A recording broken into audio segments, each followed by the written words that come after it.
નમસ્કાર મિત્રો, સ્વાગત છે તમારું આપણી આ યુટ્યુબ ચેનલમાં જેનું નામ છે ગુજરાતી જીકેની જમાવટ।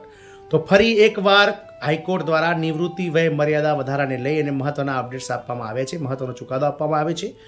તો સરકારે હવે જે છે તે મિત્રો કોઈપણ કર્મચારીને 60 વર્ષની ઉંમરે અથવા તો રાજ્ય સરકારના જે નીતિ નિયમ મુજબ જે 58 વર્ષની ઉંમર હોય તો તે વર્ષે નિવૃત્ત કરી શકશે નહીં, પરંતુ કયા બેઝ ઉપર હવે નિવૃત્તિ વય મર્યાદા મળશે તેને લઈ અને હાઈકોર્ટે અતિ મહત્વનો ચુકાદો આપ્યો છે। જાણીશું કઈ રાજ્ય સરકારમાં હાઈકોર્ટે મહત્વનો ચુકાદો આપ્યો છે અને સરકારી કર્મચારીઓને આ ચુકાદાથી શું લાભ મળશે તેને લઈને આજના વિડીયોમાં વિગતવાર ચર્ચા કરીશું। તો વિડીયોના અંત સુધી આપ બન્યા રહો। જો ચેનલમાં પહેલીવાર વિડીયો જોતા હોય, તમે નવા સબસ્ક્રાઈબર હોય તો અમારી ચેનલને તમે લાઇક, શેર અને સબસ્ક્રાઈબ કરી બાજુમાં રહેલું બેલ આઇકોન દબાવી ઓલ નોટિફિકેશન ઓન કરી લેશો, જેથી કરીને ચેનલ પર મૂકવામાં આવતા આવા નિવૃત્તિ વય મર્યાદા વધારાના સમાચાર, સરકારી કર્મચારી વગેરેને લગતા ન્યૂઝ તમને અમારા ચેનલના માધ્યમથી સરળતાથી ઉપલબ્ધ થઈ જાય। તો નિવૃત્તિ વય વધારોની વાત કરીએ તો હાઈકોર્ટનો મોટો નિર્ણય છે। હવે તમે 60 વર્ષની ઉંમરે નિવૃત્તિ નહીં લઈ શકો।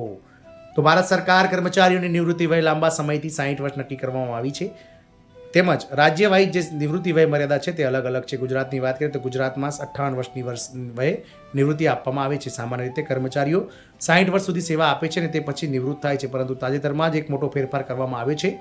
દિલ્હી હાઈકોર્ટે પોતાના ઐતિહાસિક નિર્ણયમાં સ્પષ્ટ કર્યું છે કે નિવૃત્તિનો નિર્ણય ફક્ત ઉંમરના આધારે નહીં, પરંતુ કર્મચારીની શારીરિક અને માનસિક ક્ષમતાને જોઈને લેવો જોઈએ। આ નિર્ણય પછી સરકારી કર્મચારીઓમાં હવે નિવૃત્તિ વય મર્યાદામાં વધારવાને લઈ અને આશા જગી છે।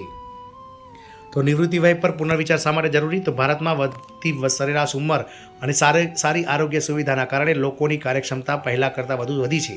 પહેલાં જ્યાં 60 વર્ષની ઉંમરે કાર્યક્ષમતાની મર્યાદા માનવામાં આવતી હતી, આજે ઘણા કર્મચારીઓ આ ઉંમર પછી પણ સારી રીતે કામ કરી શકે છે। આવી સ્થિતિમાં પ્રશ્ન એ ઊભો થાય છે કે અનુભવી અને કુશળ કર્મચારીઓની ફક્ત વયના કારણે જ કેમ નિવૃત્ત કરવામાં આવે? જીવનકાળ અને કાર્યક્ષમતામાં વધારો।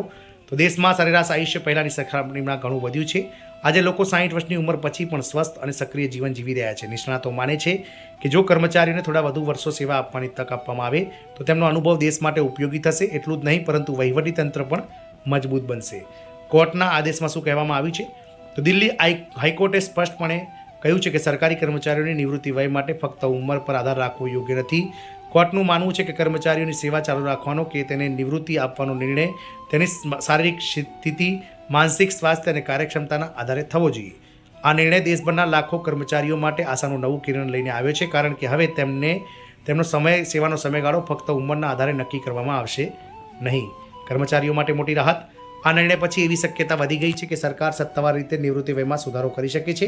જો આવું થાય તો કર્મચારીઓને વધારાના વર્ષો સુધી સેવા આપવાની તક મળે અને તેમનો આર્થિક અને સામાજિક દરજ્જો પણ મજબૂત થશે।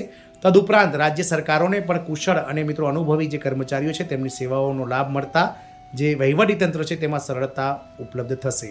આમાં દિલ્હી હાઈકોર્ટનો ચુકાદો જે છે તે દેશભરના કરોડો કર્મચારીઓ માટે જે છે તે મિત્રો પ્રાણરૂપ બની ગયો છે, કારણ કે સરકાર હવે ઉંમરના આધારે નહીં, પરંતુ કર્મચારીની માનસિક, આર્થિક અને શારીરિક સ્થિતિના આધારે નિવૃત્તિ કરવામાં આવશે। શું રાજ્ય સરકાર અને કેન્દ્ર સરકારો આ બાબતને લઈને ગંભીરતાથી નિર્ણય કરશે અને આગામી સમયમાં નિવૃત્તિ વયમાં વધારો થશે કે નહીં એ તો સમય બતાવશે, પરંતુ દિલ્હી હાઈકોર્ટનો આ ચુકાદો જે છે તે મિત્રો તમામ કર્મચારીઓ માટે ચોક્કસથી મિત્રો હાલમાં આશાનું કિરણ જન્માવે છે। જય હિન્દ, અસ્તુ।